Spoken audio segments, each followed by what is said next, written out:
নমস্কার বন্ধুরা, আজ আমি একটা ভেন্ডির রেসিপি করতে চলেছি। ভেন্ডিগুলোকে ভালো করে ধুয়ে এরকম গোটা গোটাই রেখেছি, আবার কিছু ভেন্ডি বড় ছিল বলে এরকম অর্ধেক করে কেটে রেখেছি।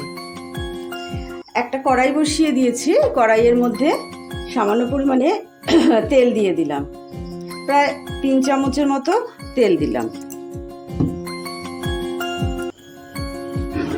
তেলটা আমাদের গরম হয়ে এসেছে, এবার আমরা একটু কালো জিরা দিয়ে দিলাম আর সঙ্গে সামান্য একটু হলুদ দিয়ে দিলাম। আমি বরাবরের মতনই হলুদটা ব্যবহার করি, যে সেই হলুদটা দিয়ে দিলাম। আর দিয়ে দিলাম কিছুটা রসুন থেতো করে রেখেছি, সেই রসুনটা।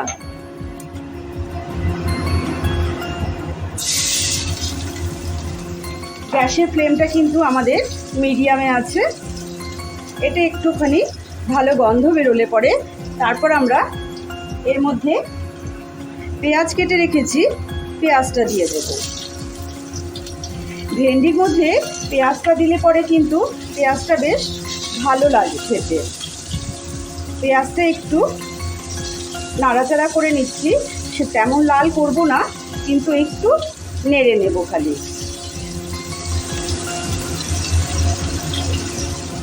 নেড়ে নিয়ে এইবার আমি এই সম্পূর্ণ ভেন্ডিগুলোকে ছেড়ে দিলাম। ভেন্ডিগুলোকে ছেড়ে এখন নাড়াচাড়া করে দেব। পেঁয়াজ আর রসুনে খুব সুন্দর একটা গন্ধ বেরিয়েছে। এর মধ্যে এখন এক এক করে মশলা দিয়ে দেব। গ্যাসের ফ্লেমটা এবার লো করে দিয়েছি। এবার পরিমাণ মতো লবণ দিয়ে দিলাম। একটু হলুদ আগে ব্যবহার করেছিলাম, আবার একটু হলুদ ব্যবহার করলাম। ঝালটা যে যেমন খাবে সেই রকমভাবে ব্যবহার করবে। আমি সামান্য একটু লাল লঙ্কার গুঁড়ো মিশিয়ে দিলাম। রং হওয়ার জন্য কাশ্মীরি লঙ্কার গুঁড়ো দিয়ে দিলাম। এবার এগুলোকে সুন্দর করে এপাশ ওপাশ করে নাড়াচাড়া করে ঢাকনা চাপা দিয়ে দেব। ভেন্ডিটা খুবই কচি, খুবই নরম, ভেন্ডি হতে বেশি সময় লাগে না, তাই খুব তাড়াতাড়ি হয়ে যাবে। ঢাকনা দিয়ে দিলেই লবণ দেওয়া হয়ে গেছে, আর খুবই ভালো লাগবে খেতে। রুটির সঙ্গে, ভাতের সঙ্গে, রাত্রে ডিনারে কি করব ভেবে অনেক অসুবিধা হয়ে যায়। এই ভেন্ডিটা দিয়ে যদি খাওয়া যায় তাহলে কিন্তু খুবই ভালো হবে। আর ভেন্ডির রেসিপিটা একবার প্লিজ করবেন, দেখবেন খুব ভালো লাগবে খেতে। আমার চ্যানেলটা যদি ভালো লাগে তাহলে অবশ্য লাইক, শেয়ার, কমেন্ট, সাবস্ক্রাইব অবশ্যই করবেন। আমার যদি নতুন বন্ধু হয়ে থাকেন তাহলে কিন্তু অবশ্যই অল বাটনটা অন করে দেবেন, তাহলে সব নোটিফিকেশান আপনাদের কাছে পৌঁছে যাবে। এদিকে আমি একটা মশলা রেডি করছি। কিছুটা এখানে 2 চামচের মতন বেসন আছে। বেসনটাকে শুকনো খোলায় ভাজা করে নিয়েছি। এর মধ্যে আমি 2 চামচ টক দই মেশাবো। টক দইটা কিন্তু বেশি যাতে টক না হয়, ফ্রেশ যাতে থাকে, 2 চামচ আমি টক দই দিচ্ছি। এইখানে আমার বেসন ভাজাটা আছে, আর এইখান থেকে আমি ফ্রেশ 2 চামচ টক দই নিলাম। আর এটাকে সুন্দর করে পেস্ট করে নেব। এর মধ্যে যদি 1 ফোঁটা জল ব্যবহার করতে হয় তাহলে জল 1 ফোঁটা ব্যবহার করে নিলাম। আমি 1/2 চামচের মতন জল ব্যবহার করে ব্যাটারটাকে তৈরি করে নিলাম। এটা একটা মসৃণ ব্যাটার তৈরি হয়ে গেল।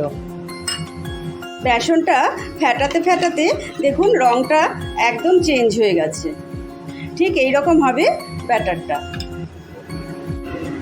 আমরা আবার ভেন্ডিটার ঢাকনাটা খুলে দিলাম। ভেন্ডিটা প্রায় অনেকটাই হয়ে গেছে। একটু নাড়াচাড়া করে আবার একটু ঢাকনা চাপা দিয়ে দেব, আর 5 মিনিটের মতো হলেই আমাদের ভেন্ডিটা হয়ে যাবে। এবার আমাদের ভেন্ডিটা হয়ে গেছে। ভেন্ডিটার মধ্যে বেশ তেলও বেরিয়ে এসছে, আর ভেন্ডিটা একদম শুকিয়েও গেছে। এবার আমরা যে মশলাটা তৈরি করে রেখেছিলাম বেসন আর দইয়ের, সেই মশলাটাকে সম্পূর্ণ দিয়ে দিলাম।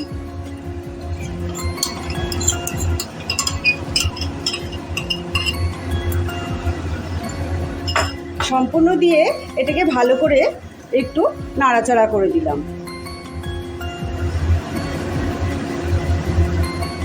এটা খেতে দেখবেন দুর্দান্ত কিন্তু লাগবে।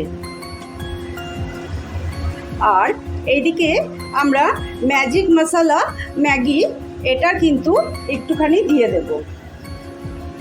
এটা দিলে পরে এর স্বাদটা কিন্তু দ্বিগুণ বেড়ে যায়। কোনো তরকারিতেই এই মশলাটা দেবেন, দেখবেন দুর্দান্ত লাগে। খুব সুন্দর শুকনো শুকনো হয়ে গেছে একদম। এটা আপনারা কোথাও যদি জার্নি করেন সেই পারপাসেও কিন্তু নিয়ে যেতে পারবেন। এতটাই সুন্দর, এতটাই শুকনো, কোনো ঝোল পড়বে না, কিচ্ছু পড়বে না। দেখুন কি সুন্দর হয়ে গেছে এটা। এবার আমরা এটাকে সার্ভ করে দেব।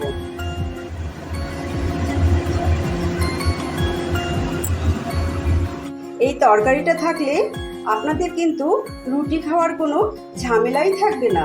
একবার আপনারা তৈরি করে দেখবেন যে কত স্বাদের এই তরকারিটা। যে ভেন্ডি খায় না সেও কিন্তু ভেন্ডি খাবে, দুটো রুটি আরও এক্সট্রা খাবে।